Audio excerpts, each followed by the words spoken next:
They thought the hardest part was over. They were wrong. Maria and Gabriel had built a quiet life in Asheville. Simple. Honest. Real. They had love. They had faith. They had each other. But some families don't let go that easily. And some secrets don't stay buried forever. 3 years after Gabriel walked away from his empire, a knock on their door would change everything. Again. Because Evelyn Hale hadn't given up. She'd been planning. Waiting. Watching. And what she was about to unleash would test everything Maria and Gabriel believed about love, faith, and forgiveness.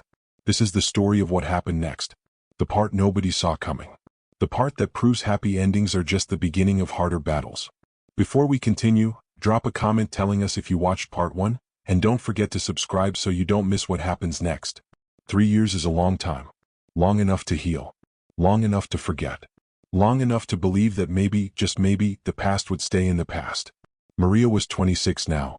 Gabriel was 36. They had built something beautiful in their small apartment above the hardware store.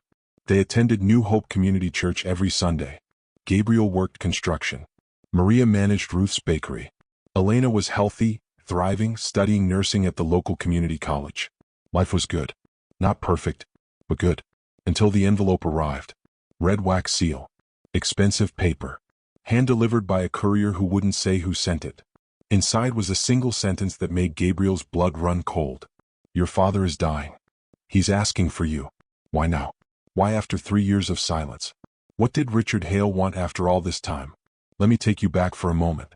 3 years ago, Gabriel Hale walked away from a billion-dollar empire to work construction in a mountain town. People thought he was crazy. His former colleagues whispered that he'd had a breakdown. Business magazines ran articles speculating about what drove the heir to the Hale fortune into obscurity. But Gabriel didn't care. For the first time in his life, he woke up happy. He came home to Maria every evening covered in sawdust and concrete dust, and she would laugh and make him shower before dinner. They prayed together every night. Read scripture together every morning. Built a life that revolved around faith and community instead of profit margins and power plays. Elena bloomed. The surgery had worked perfectly. Her heart was strong. She volunteered at the church helping with the youth group. She talked about becoming a pediatric nurse someday, working with kids who had conditions like hers. She called Gabriel her brother, and it made his chest tight with emotion every single time. They got married on a Sunday afternoon in the church garden. Nothing fancy. Maria wore a simple white dress that Ruth helped her sew. Elena was the maid of honor. Gabriel's best man was Carlos, a guy from his construction crew who'd become his closest friend. The pastor who married them had known Maria since she first moved to Asheville. He spoke about how God brings people together in unexpected ways. How love redeems even the most broken among us. Gabriel cried during the vows. Actually cried. Something he hadn't done since he was a child. Maria held his hands and whispered promises that she meant with every fiber of her being. To love him. To stand with him. To choose him every single day for the rest of her life. And when the pastor pronounced them husband and wife, the small congregation erupted in applause and praise. But Evelyn wasn't there. Richard wasn't there. No one from Gabriel's old life attended. He'd invited them. Sent formal invitations even though he knew they wouldn't come. His mother had returned the invitation torn in half with a note that said, "You are no longer my son." It hurt. Gabriel wouldn't lie about that. But Maria held him that night and reminded him that family isn't just about blood. It's about who shows up. Who stays. Who chooses you. And their family had shown up. Ruth, Carlos, Elena, the church community. People who barely knew them but celebrated their love anyway. That was family. That was what mattered. So when the envelope arrived 3 years later, Gabriel stared at it like it was a bomb. Maria found him sitting at their small kitchen table, the letter open in front of him, his face pale. "What is it?" she asked, her voice already laced with worry. Gabriel looked up at her. His father was dying. Pancreatic cancer. Stage 4. The doctors gave him 2 months at most. And Richard wanted to see him. Needed to see him. Before the end. Maria sat down across from him. Took his hands. "What do you want to do?" she asked. Not what should he do. Not what was expected. What did he want? Gabriel was quiet for a long time. Then he said, "I don't know. I walked away. I chose us. I chose this life. But he's still my father. And I don't know if I can live with myself if I don't say goodbye." Maria squeezed his hands. "Then we go," she said simply. Gabriel shook his head. "You don't have to. This isn't your burden." But Maria smiled softly. Where you go, I go. That's what I promised. In front of God and everyone. So if you need to see your father, we see your father. Together. Elena overheard from the hallway. She came in and sat down with them. I'm coming too, she announced. No arguments. Gabriel tried to protest, but Elena cut him off. You gave up everything for us. For me. You gave Maria a home when she had nowhere to go. You're my family. So I'm coming. End of discussion. They prayed together that night. Asked God for wisdom. For strength. For protection. Because all three of them knew that going back to Charlotte meant walking into enemy territory. Evelyn would be there. The old world Gabriel had escaped would be there.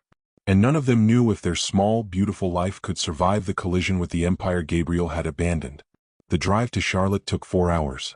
4 hours of mountains slowly flattening. 4 hours of silence punctuated by whispered prayers. 4 hours of Maria gripping Gabriel's hand while he drove their old pickup truck toward a past he tried to forget. The Hale estate sat on 30 acres just outside the city. Manicured lawns. Iron gates. A mansion that looked more like a museum than a home. Gabriel pulled up to the gate and pressed the intercom button. A voice he didn't recognize asked for identification. Gabriel Hale, he said. I'm here to see my father. Pause. Then the gates swung open. They drove up the long driveway in silence. Maria stared at the mansion and felt her stomach twist. This was where Gabriel had grown up. This cold, beautiful, sterile place. No wonder he'd been so empty. No wonder he'd never learned to feel. A woman in a business suit met them at the door. She introduced herself as Richard's hospice nurse. She was kind. Professional. She told them Richard was upstairs in his bedroom.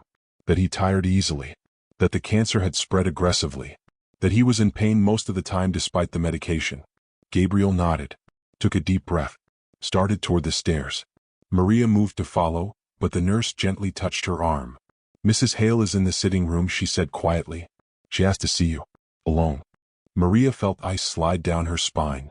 Gabriel stopped. Turn back. I'll go with you, he said immediately. But Maria shook her head. No. You need to see your father. I can handle your mother. She said it with more confidence than she felt. Gabriel searched her face. Are you sure, he asked. Maria nodded. Go. I'll be fine. Elena squeezed her hand. I'll come with you, she whispered. Maria smiled gratefully. Okay. Gabriel kissed Maria's forehead. Held her close for just a moment. Then he turned and climbed the stairs. Maria watched him go. Then she and Elena followed the nurse to the sitting room. The door was already open. Evelyn sat in a high-backed chair near the window. She wore black. Elegant. Expensive. Her hair was grayer than Maria remembered. Her face more lined. But her eyes were just as sharp. She looked up when Maria entered. Didn't stand. Didn't smile. Just studied Maria like she was an equation that needed solving. You came, Evelyn said. Her voice was flat. Unsurprised. Maria stepped into the room. Elena stayed close behind her. Your husband is dying, Maria said quietly. Did you really think Gabriel wouldn't come? Evelyn's lips twitched. Something that might have been a smile. Or a sneer. I wasn't sure. He's been playing house in the mountains for 3 years.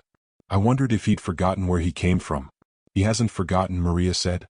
He just chose to remember who he wanted to become. Evelyn stood slowly. Walked toward Maria. Stopped a few feet away. Still keeping distance. Still maintaining control. You think you've won, she said. You think because he married you, because he abandoned his family, his responsibilities, his future, that you've won. Maria met her gaze steadily. This isn't a competition, Mrs. Hale. I never wanted to win anything. I just wanted to love your son. And he wanted to love me. That's all this ever was. Evelyn laughed. But there was no humor in it. Love. Such a simple word. Such a naive concept. You really believe love is enough, don't you? Maria didn't hesitate. Yes, I do. Because I've seen what a life without love looks like. I've seen what it did to Gabriel. What it did to you. And I know which life I'd choose. The room went silent. Evelyn's expression hardened. You have no idea what you're talking about. You're a child playing at being an adult. You married into a world you don't understand. I didn't marry into a world, Maria said softly. I married a man. A good man. A man your world tried to destroy. But he's not destroyed, Mrs. Hale. He's healed. He's happy. He's whole. And no amount of money or power or legacy can give you what he has now. Evelyn's jaw tightened. And what's that? Peace, Maria said. Joy. Faith. A life that actually means something. For just a moment, something flickered across Evelyn's face. something that looked almost like pain, almost like regret, but it vanished as quickly as it appeared. We'll see how long that lasts, Evelyn said coldly, because you're about to face something that will test every naive belief you have. Maria frowned. What are you talking about? Evelyn walked back to her chair, sat down, folded her hands in her lap. Richard didn't call Gabriel here to only say goodbye, she said. He called him here because the company is also collapsing. The board is in chaos. Investors are pulling out. Everything Richard built is falling apart, and he wants Gabriel to fix it. Maria felt her heart sink. No, she whispered. Evelyn continued, her voice almost pleasant. Richards will leave everything to Gabriel. The company, the assets, the properties, the fortune, all of it. But there's a condition. Gabriel must take over as CEO within 30 days of Richard's death. He must commit to running the company for a minimum of 5 years. If he refuses, everything goes. The Hale legacy ends. Generations of work disappear. Maria shook her head. Gabriel won't do it. He walked away from that life. Evelyn smiled. Really? You think he'll let his father's entire life's work crumble? You think he'll throw away billions of dollars that could help thousands of people? You think he'll be able to live with that choice? She's manipulating you, Elena said suddenly. She's trying to make you doubt Gabriel. Evelyn glanced at Elena, as if noticing her for the first time. And who are you? I'm Maria's sister, Elena said firmly. And I know Gabriel. He won't choose money over family. He proved that 3 years ago. Evelyn stood again, walked to a desk, picked up a folder, tossed it onto the coffee table between them. Those are the financials, she said. The company employs 17,000 people. If it collapses, they lose their jobs, their pensions, their health insurance. 17,000 families destroyed. Can Gabriel live with that? Can you? Maria stared at the folder. Didn't touch it. This is exactly what you wanted, isn't it? To trap him. To force him back. Evelyn's expression didn't change. I want my son to fulfill his destiny. To be the man he was born to be. Not some construction worker living in poverty. He's not living in poverty, Maria said, her voice rising slightly. He's living with purpose. With meaning. With love. Love doesn't pay bills, Evelyn said coldly. Love doesn't save companies. Love doesn't protect legacies. No, Maria said. But it saves people. And that's what actually matters. If you think Maria and Gabriel can survive this, comment faith over fear right now. Let's see who believes love can win. Also, don't forget to subscribe and turn on notifications. Upstairs, Gabriel sat beside his father's bed. Richard Hale looked nothing like the man Gabriel remembered. He'd always been larger than life. Commanding. Powerful. Intimidating. Now he was skeletal. Skin stretched thin over bone. Eyes sunken. Breathing labored. But he was awake. And alert. And when Gabriel entered the room, something that might have been relief crossed his face. You came, Richard whispered. His voice was hoarse. Weak. Gabriel sat down in the chair beside the bed. Of course I came. You're my father. Richard coughed. A wet, painful sound. Gabriel reached for the water glass on the nightstand. Held it while his father sipped. Thank you, Richard said. Then after a pause, I'm dying. I know, Gabriel said quietly. Richard studied him. You look different. Happier maybe. Calmer. I am, Gabriel said. I found something I was missing. The girl, Richard said. It wasn't a question. Gabriel nodded. Her name is Maria. And yes, she changed everything. Richard was quiet for a moment. Then I was wrong about a lot of things. About you. About what mattered. I spent my whole life building an empire. And now I'm dying alone in a house that feels like a tomb. He paused. Coughed again. You were smarter than me. You walked away. Gabriel felt his throat tighten. I didn't do it to spite you. I did it to survive. I know, Richard whispered. And I'm proud of you for it. Gabriel's eyes widened. What? Richard reached out a shaking hand. Gabriel took it. I was a terrible father, Richard said. I taught you that emotions were weakness. That love was a distraction. That success was the only thing that mattered. And I was wrong. About all of it. Dad. Let me finish, Richard interrupted. His grip tightened slightly. I'm leaving you everything. The company. The fortune. All of it. But I'm not doing it to trap you. I'm doing it because you're the only one who can fix what I broke. Gabriel pulled his hand back. I don't want it. I told you that 3 years ago. I know, Richard said. But 17,000 people depend on this company. Their families. Their futures. If it collapses, they lose everything. And I can't let that happen. I won't. Gabriel stood. paced to the window, stared out at the perfectly manicured lawn. So you're asking me to give up the life I built, the woman I love, the peace I found, to save your legacy? Richard shook his head weakly. I'm asking you to save 17,000 families. There's a difference. Gabriel turned back. His eyes were hard. You could sell the company, break it up, find buyers, protect the employees that way. I tried, Richard admitted. No one wants it. Not in its current state. The board has run it into the ground over the last 3 years. They made bad decisions, risky investments. Now we're leveraged beyond recovery. The only way to save it is to rebuild from the inside. And that takes someone who understands the business. Someone people trust. Why should they trust me? Gabriel asked. I abandoned them. Because you're a Hale, Richard said simply. Because your name still means something. Because you're brilliant and capable and everything I trained you to be. Even if you spent 3 years pretending otherwise. I wasn't pretending, Gabriel said quietly. I was living. For the first time in my life, I was actually living. Richard smiled. A sad, tired smile. I know. And I'm sorry I never taught you how to do that. I'm sorry I made you think success and happiness were mutually exclusive. But Gabriel, you can have both. You can save the company and keep your life. Your marriage. Your peace. Oh, Gabriel demanded. By working 18-hour days again? By traveling constantly? By becoming the man I used to be? By finding balance, Richard said. Something I never learned to do. But you're smarter than me. Better than me. You can do what I couldn't. Gabriel sank back into the chair. Put his head in his hands. Dad, I don't know if I can do this. I don't know if Maria can survive this. She's not built for that world. Then don't bring her into that world, Richard said. Keep your life separate. Keep your home in the mountains. Commute when you need to. Work remotely when you can. But please, Gabriel, don't let 17,000 people pay for my failures. Silence filled the room. Gabriel sat there for a long time. His father's breathing was the only sound. Raspy. Irregular. Fading. Finally, Gabriel looked up. How long do I have to decide? Richard's eyes were closed. He looked like he'd fallen asleep. But then he whispered, 30 days after I'm gone. That's what the will stipulates. And if I say no, everything goes to charity. The company dissolves. The employees lose their jobs. Gabriel closed his eyes. Felt the weight settle onto his shoulders like chains. You know what you're asking me to do, right? You're asking me to choose between 17,000 strangers and the 3 people I love most in the world. Richard opened his eyes. Looked at his son. Really looked at him. I'm asking you to be the man I never was. To find a way to honor both. Because I believe you can. I failed at it. But you won't. You're better than me. Gabriel wanted to argue. Wanted to refuse. Wanted to storm out and never come back. But he couldn't. Because his father was right about one thing. 17,000 people didn't deserve to suffer because Gabriel wanted peace. 17,000 families didn't deserve to lose everything because he'd finally found happiness. But neither did Maria. Neither did Elena. Neither did the life they'd built together. So Gabriel did the only thing he knew to do. He bowed his head and prayed. Right there in his dying father's bedroom. He prayed for wisdom. For guidance. For God to show him what to do. Because he had no idea.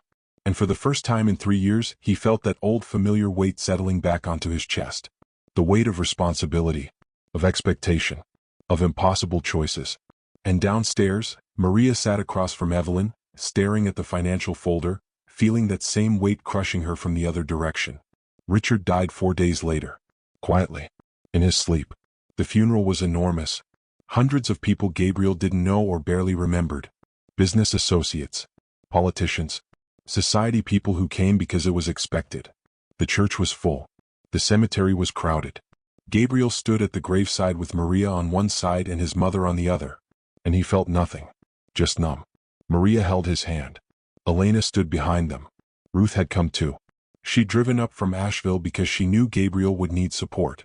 The pastor spoke about Richard's accomplishments. His legacy. His impact on the business world. But no one mentioned that he'd died alone. That his marriage had been cold. That his son had fled his life 3 years prior. After the burial, there was a reception at the estate.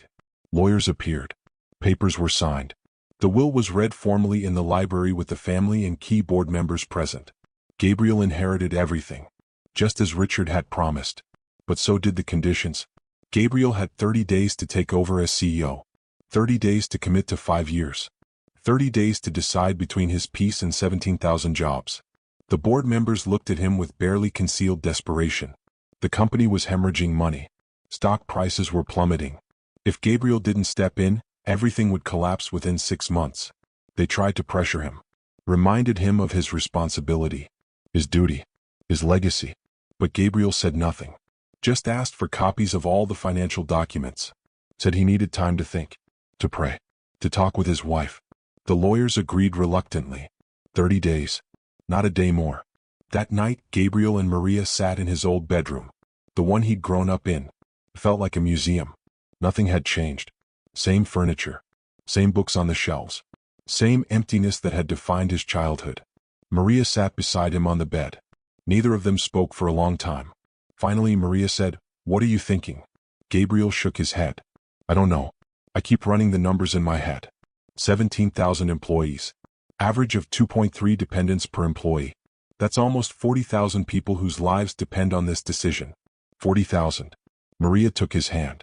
"But what about our life? What about the promises we made? What about the peace you finally found?" Gabriel looked at her. His eyes were tortured. "How can I have peace knowing I let 40,000 people suffer? How can I sleep at night knowing I had the power to help and chose not to?" Maria's eyes filled with tears.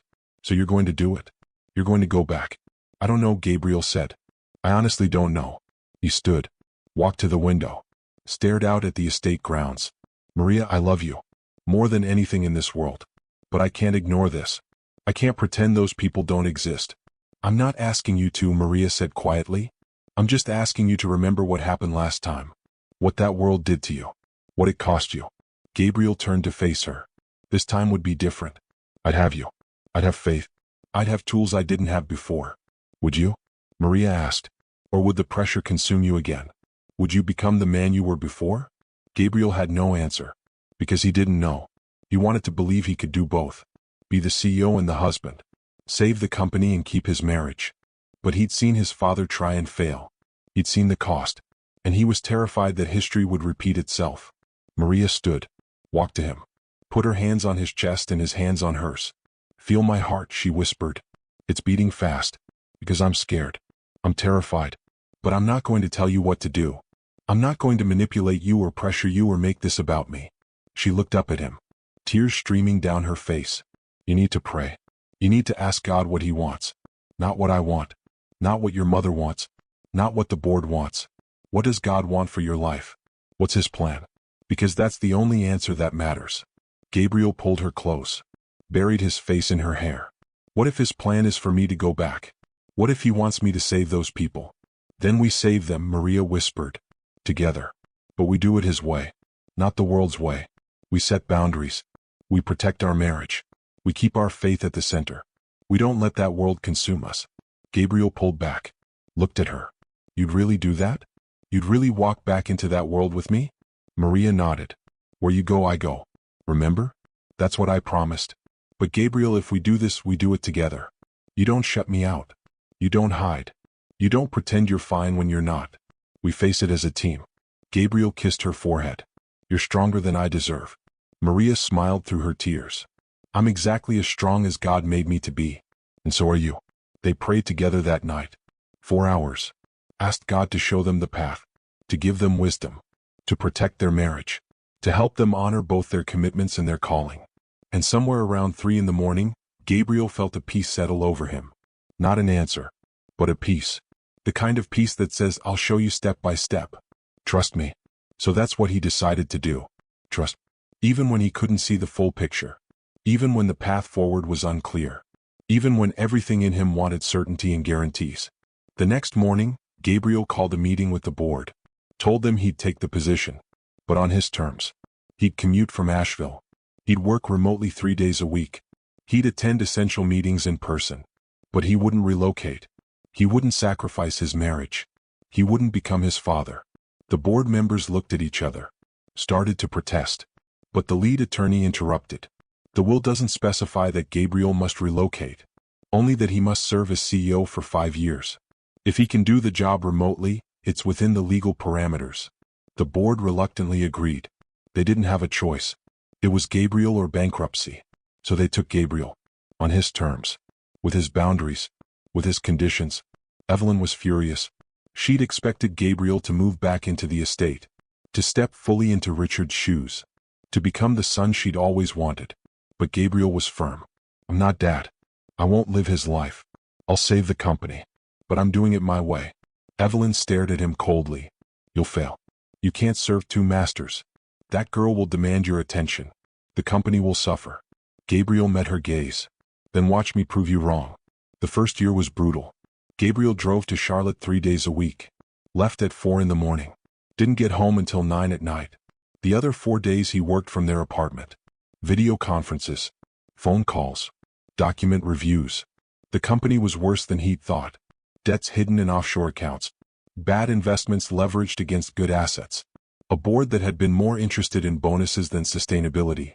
Gabriel fired half the board in the first 3 months. Brought in new leadership. People who shared his values. Who understood that a company was more than profit margins. That employees were humans, not resources. That legacy meant something beyond wealth. Maria watched him transform. Not into the cold man he'd been before, but into something different. A leader who prayed before decisions. Who called her during lunch breaks just to hear her voice. Who came home exhausted but still asked about her day. Who still attended church every Sunday no matter how tired he was. But it was hard. Some nights Gabriel would come home and collapse into bed without eating. Some mornings Maria would wake to find him already gone, having left at 3 instead of 4 because of an emergency meeting. Elena worried. Ruth worried. Even Carlos from the construction crew worried. They could see the toll it was taking. And then Maria got sick. Nothing serious at first. Just tired. Nauseous. She thought it was stress. Thought it was the fear and pressure of watching Gabriel navigate 2 worlds. But when it didn't go away after 2 weeks, Ruth insisted she see a doctor. The doctor ran tests, asked questions, smiled gently. Mrs. Hale, you're pregnant. Maria stared at her. What? About 8 weeks along. Congratulations. Maria drove home in a daze. Pregnant. She was going to have a baby. Gabriel's baby. In the middle of the hardest season of their lives. She didn't know whether to laugh or cry, so she did both. When Gabriel came home that night, Maria was sitting at the kitchen table. Hands folded. Face unreadable.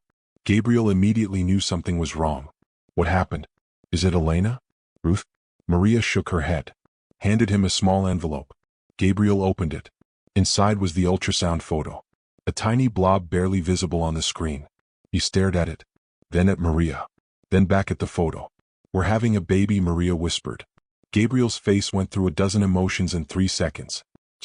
Fear, joy, confusion. And then he started crying. He dropped to his knees in front of Maria. Put his hands on her stomach. We're having a baby, he repeated. Like he couldn't believe it. Maria started crying too. I know you're overwhelmed. I know the timing is terrible. I know. This is the best news I've ever received, Gabriel interrupted. He looked up at her. His face radiant. This is God's reminder that life keeps going. That hope keeps growing. That even in the middle of chaos, beauty happens. Maria cupped his face. You really think so? I know so, Gabriel said. He kissed her stomach. Hey, little one. Your mom and I have been waiting for you. That night they prayed together. Thanked God for this unexpected gift. Asked him to help them be good parents. To protect Maria and the baby through the pregnancy. To give them strength for what was ahead. The pregnancy changed everything. Gabriel set new boundaries. No traveling after Maria's 6th month. No working past 7 p.m. No skipping family dinners. The board complained. Said he wasn't committed enough. But Gabriel was firm. My family comes first. Always. If you can't accept that, find another CEO. They grumbled but accepted it. Because Gabriel was succeeding. The company was stabilizing. Stock prices were climbing. Employee morale was improving. He'd implemented profit-sharing programs. Better benefits. Mental health resources. He was rebuilding the company into something his father never imagined. Something that valued people over profit. Evelyn watched from a distance. She'd stopped trying to control Gabriel. Stopped trying to manipulate Maria. But she hadn't softened either. She attended board meetings. Voted against every progressive policy Gabriel introduced. Fought him at every turn. Until she saw the ultrasound photo. Gabriel had it on his desk during a video conference. Evelyn happened to be in the office that day. She walked past his temporary workspace. Saw the photo. Stopped. Is that, she started. Then stopped. Couldn't finish the sentence. Gabriel looked up. saw his mother staring at the ultrasound. Yes, he said quietly. You're going to be a grandmother. Evelyn's face did something strange. Something Gabriel had never seen before. It crumpled. Just for a second. Then she regained control. Congratulations, she said stiffly. And walked away. But that night she called Maria. First time in 3 years. Maria answered cautiously. Mrs. Hale? I wanted to. Evelyn paused. Struggled. I wanted to apologize. For how I treated you. For trying to separate you from Gabriel. For being cruel. Maria almost dropped the phone. This had to be a trick. Some new manipulation. Okay, she said carefully. Evelyn continued. Her voice tight. Controlled. But underneath was something raw. When I saw that ultrasound photo today, I realized something. My grandchild is going to grow up without me. Without knowing me. And that's my fault. I destroyed my relationship with my son. And now I'm going to lose my grandchild too. Maria didn't know what to say. So she just listened. I don't expect forgiveness, Evelyn said. I don't deserve it. But I wanted you to know that you were right. About love. About what matters. I spent my whole life chasing the wrong things. And now I'm alone in a house that feels like a prison. Watching my son build something beautiful without me. Tears ran down Maria's face. Mrs. Hale, it's not too late. Evelyn laughed bitterly. Yes, it is. I've done too much damage. Said too many cruel things. Gabriel will never forgive me. Have you asked him? Maria said gently. Silence on the other end. Then, why would you help me? After everything I did to you? Maria took a breath. Because I believe in forgiveness. Because I believe people can change. Because my faith teaches me that God redeems everyone who asks. Even people who've hurt me. More silence. Then, so quietly Maria almost didn't hear it. Thank you. The call ended. Maria told Gabriel that night. He was skeptical. Thought it was another manipulation. But Maria encouraged him to pray about it. To ask God if his mother deserved another chance. 2 weeks later, Gabriel invited Evelyn to Sunday dinner. She came. Sat awkwardly at their small table. Met Elena properly for the first time. Complimented Maria's cooking. Apologized to Gabriel without excuses or justifications. Just, I was wrong. I'm sorry. Can you forgive me? Gabriel looked at Maria. She nodded encouragingly. Then he looked back at his mother. I forgive you, he said. But trust has to be rebuilt. This isn't immediate. This will take time. Evelyn nodded. I understand. And I'll spend whatever time I have left earning it. Their daughter was born on a Sunday morning. 6 pounds, 4 ounces. Perfect. They named her Grace. Because Grace was what had saved them. Grace was what had redeemed their story. Grace was what had transformed a broken billionaire and a tired housekeeper into a family. Evelyn was there at the hospital, holding her granddaughter with tears streaming down her face, whispering apologies and promises. Maria watched and saw what she'd always believed, that no one was beyond redemption, that God could soften even the hardest hearts, that love really did win in the end. Gabriel took over the company completely, but he did it differently than anyone expected. He moved the headquarters to Asheville. Said if the board wanted him, they'd have to come to him. Half of them quit. The other half relocated. Within 2 years, the company was thriving. More profitable than it had ever been under his father. But also more ethical. More sustainable. More human. He hired Maria as a consultant. She didn't know anything about business. But she knew people. She knew heart. She knew how to see what mattered. So Gabriel put her in charge of employee wellness programs. Company culture. Community outreach. And the employees loved her. She was the heart of the company while Gabriel was the mind. 5 years after Gabriel took over the company, he stepped down. Handed leadership to someone he'd mentored. Someone who shared his values. Someone who would continue the legacy of putting people before profit. And Gabriel retired at 38 years old. Not because he was tired. But because he'd accomplished what he'd set out to do. He'd saved 17,000 jobs. He'd transformed a dying company into something beautiful. He'd proved that you could be successful and kind, powerful and compassionate, wealthy and faithful. He went back to construction, not because he needed the money, but because he loved it. He started a nonprofit that built homes for low-income families, trained young people in trades, created jobs in communities that had been forgotten. And every house they built, they prayed over, they blessed, they dedicated to God's glory. Evelyn lived another 12 years. Long enough to see Grace grow into a remarkable young woman. Long enough to apologize 1,000 more times.